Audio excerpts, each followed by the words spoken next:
more people back to work, rebuilding roads and bridges and schools and runways, because after 2 wars that have cost us thousands of lives and over $1 trillion, it's time to do some nation building right here at home.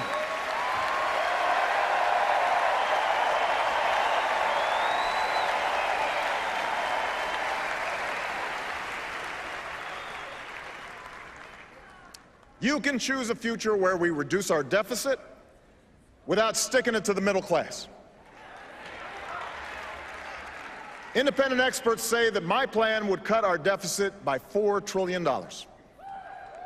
And last summer, I worked with Republicans in Congress to cut $1 billion in spending, because those of us who believe government can be a force for good should work harder than anyone to reform it so that it's leaner and more efficient and more responsive to the American people.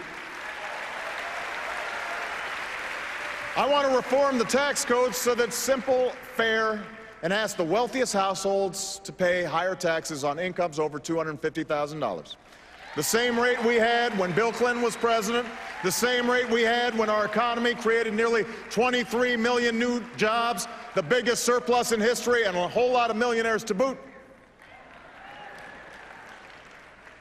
Now, I'm still eager to reach an agreement based on the principles of my bipartisan debt commission. No party has a monopoly on wisdom. No democracy works without compromise. I want to get this done, and we can get it done. But when Governor Romney and his friends in Congress tell us we can somehow lower our deficits by spending trillions more on new tax breaks for the wealthy, well, what Bill Clinton call it? You do the arithmetic. You do the math. I refuse to go along with that. And as long as I'm president, I never will.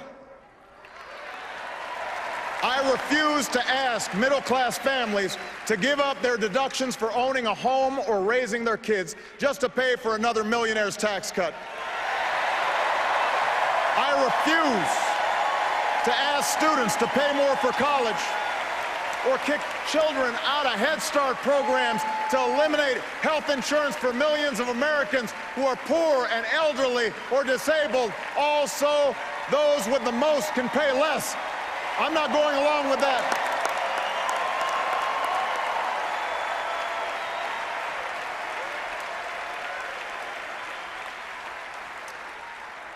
And I will never turn Medicare into a voucher.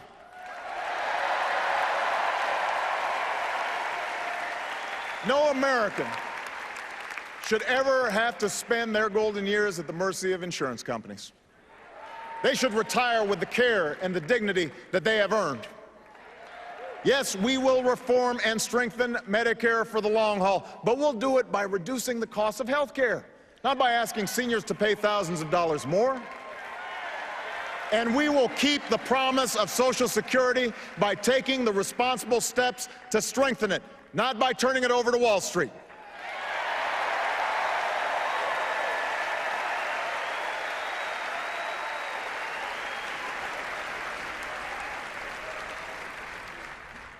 This is the choice we now face.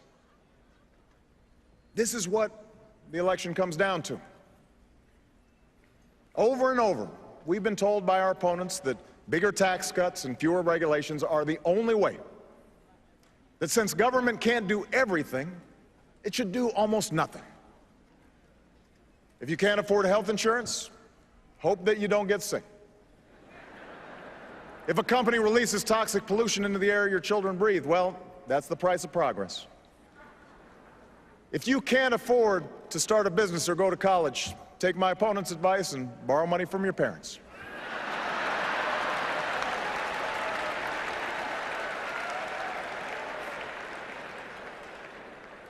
You know what? That's not who we are. That's not what this country's about.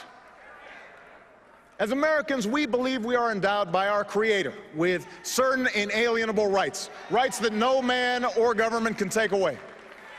We insist on personal responsibility, and we celebrate individual initiative. We're not entitled to success. We have to earn it. We honor the strivers the dreamers, the risk takers, the entrepreneurs who have always been the driving force behind our free enterprise system, the greatest engine of growth and prosperity that the world's ever known. But we also believe in something called citizenship. Citizenship, a word at the very heart of our founding, a word at the very essence of our democracy. The idea that this country only works when we accept certain obligations to one another and to future generations. We believe that when a CEO pays his auto workers enough to buy the cars that they build, the whole company does better. We believe that when a family can no longer be tricked into signing a mortgage they can't afford, that family's protected, but so is the value of other people's homes. And so is the entire economy.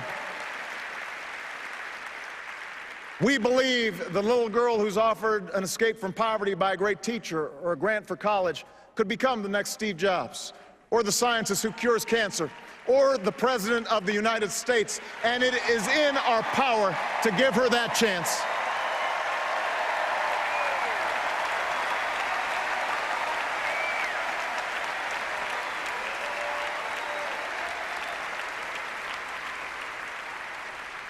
We know that churches and charities can often make more of a difference than a poverty program alone. We don't want handouts for people who refuse to help themselves, and we certainly don't want bailouts for banks that break the rules.